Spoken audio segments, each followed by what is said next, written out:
नमस्कार मंडळी, उन्हाळी वाळवण रेसिपीमध्ये आजची रेसिपी जी आहे ती अगदी झटपट आणि सोपी रेसिपी आहे. कुठली पूर्वतयारी नाही आणि काही नाही, झटपट आणि एकदम 10 ते 15 मिनिटातच रेसिपी तयार होते. तर आजच्या आपल्या रेसिपीचं नाव आहे पोह्यांचे पापड. तर दुप्पट तिप्पट फुलणारे पोह्यांचे पापडांची रेसिपी पाहणार आहोत. तर रेसिपी अगदी सोपी आहे. तर चला आपण रेसिपीला सुरुवात करूया. इथे मी गॅस चालू करून घेतला आहे. गॅसवरती आपली कढई ठेवलेली आहे. कढई गरम झाली की याच्यामध्ये आपल्याला 2 वाटी पोहे घ्यायचे आणि ते व्यवस्थित भाजून घ्यायचे. पोहे आपण जे कांदा पोह्यांना आणतो ना तेच पोहे घ्यायचे आपल्याला इथे आणि व्यवस्थित आता हे भाजून घ्यायचे. पोहे आपल्याला मंद गॅसवरती भाजायचे म्हणजे असे कुरकुरीत होतात.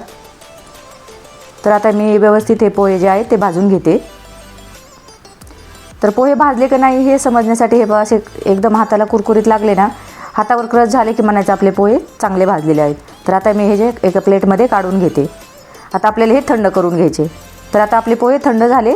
आता मी मिक्सरचे भांडे घेतले. याच्यामध्ये आपल्याला हे पोहे घालून घ्यायचे आणि आपल्याला बारीक पावडर बनवून घ्यायची. आता आपण जी पोह्यांची पावडर जी आहे ना ती आपल्याला अशी चाळणीवरती चाळून घ्यायची, कारण एखादा जरी मोठा तुकडा राहिला तरी आपले पापड फुटू शकतात. म्हणून आपल्याला असे सगळे जे पोह्यांची पावडर आहे ते असं चाळून घ्यायची. तुमच्याकडे गिरणी असेल तर गिरणीवरती असं दळून आणलं तरी चालेल. हे बघा, आता आपलं जे पीठ जे आहे ना पापडांचं ते आपल्याला मोजून घ्यायचं आहे.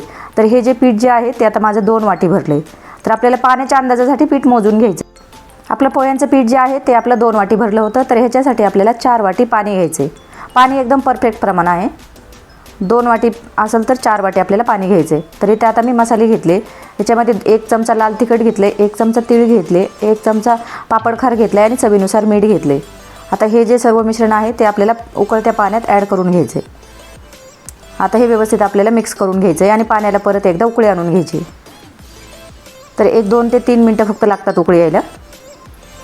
तर हे आता पाण्याला आपल्या उकळी आलेली आहे. आता आपलं जे पीठ जे होतं ना ते आपण ॲड करून घेऊ याच्यामध्ये. आणि पीठ असं थोडं थोडं घालायचं आणि चमच्याने व्यवस्थित मिक्स करायचं म्हणजे गुठळे होत नाहीत. खाली आपला गॅस चालूच आहे. आता व्यवस्थित आपल्याला मिक्स करून घ्यायचं आहे. जोपर्यंत व्यवस्थित मिक्स होत नाही तोपर्यंत आपल्याला गॅस बंद करायचा नाही. आता मी हे जे पीठ आहे ते व्यवस्थित असं मिक्स करून घेतले. अजिबात पांढरं पीठ कुठं दिसतं कामा नये, नाही तर पीठ जर पांढरं राहिलं ना तर आपले पापड चिरतील.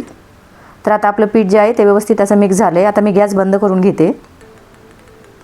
आता आपला गॅस बंद केला आहे आणि आपल्याला पीठ हे मुरण्यासाठी 10 मिनटं असंच ठेवायचं आहे. तर हे पहा, असं 10 मिनटानंतर आपलं पीठ चांगलं मुरले गेले. आता मी एका मोठ्या परातीमध्ये पीठ काढून घेतले आणि आता हे जे पीठ जे आहे ना ते आपल्याला व्यवस्थित मिक्स करून घ्यायचं आहे.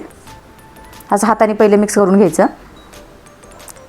जेवढं आपण हाताने चांगलं व्यवस्थित मिक्स करू ना तेवढे जे पापड जे आहेत ते व्यवस्थित छान होतात. आता मी इथे एक पेला घेतला आहे. पेल्याने कसं असं पीठ रगडलं ना तर ते पापड जे आहेत ते खूप खुसखुशीत आणि खायलाही छान लागतात. तर आता असं पीठ आपल्याला रगडून घ्यायचं आहे. तुम्ही पेल्याने किंवा तांब्याने कशाने पीठ हे रगडू शकता. काही जण कॅरी बॅगमध्ये पण घालतात, पण कॅरी बॅग गरम याच्यात व्यवस्थित होत नाही, म्हणून आपल्याला असं हाताने व्यवस्थित मिक्स करून घ्यायचं आहे. तर असा मी हाताने गोळा व्यवस्थित मळून घेतला आहे. जास्त नाही, 5 ते 10 मिनिट लागतात व्यवस्थित मिक्स व्हायला.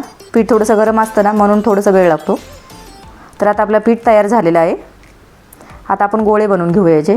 आता हे जे पापडाची साईज जे आहे ते तुमच्या आवडीनुसार तुम्ही कमी जास्त करू शकता. तर मी असे व्हिडिओमध्ये दाखवल्याप्रमाणे एवढी साईज बनवलेली आहे. आता मी याचे गोळे बनवून घेते आणि तुम्हाला पीठ दिसत असेल किती छान झाले ते. तर आता आपले गोळे बनवून झालेले आहे. तर मी पुरी यंत्र घेतले. याच्यामध्ये प्लॅस्टिक पेपर घेतला आहे आणि याच्यावरती आपल्याला हा जो छोटा गोळा आहे तो ठेवून घ्यायचा आहे आणि वरतून एक पेपर ठेवून जसं व्हिडिओमध्ये दाखवलं ना असं आपल्याला पापड बनवून घ्यायचा आहे. तो एकदम पातळ आणि बघा किती छान पापड झाला आहे. तर आता मी राहिलेले सगळे पापड बनवून घेते. तर इथे माझे पापड बनवून झालेले आहेत. आता मी उन्हाला वाळवून 1 ते 2 दिवस आपल्याला हे व्यवस्थित उन्हाला वाळवून घ्यायचे. व्यवस्थित वाळले ना तर पापड छान फुलतो. तर हे 2 दिवसानंतर आपला असा पापड एकदम मस्त वाळलेला आहे. आता ऊन आहे त्याच्यामुळे पापड पटकन वाळून जातात. तर मी तुम्हाला एक तळून दाखवते. तर तुम्हाला समजलं असं तळताना किती दुप्पट तिप्पट फुलणारा असा पापड आपला तयार झालेला आहे. रेसिपी अगदी सोपी आहे, नो फेल आहे. तुम्ही पहिल्यांदा जरी बनवली ना तरी रेसिपी अजिबात चुकणार नाही. तर रेसिपी आवडल्यास लाईक, शेअर आणि सबस्क्राईब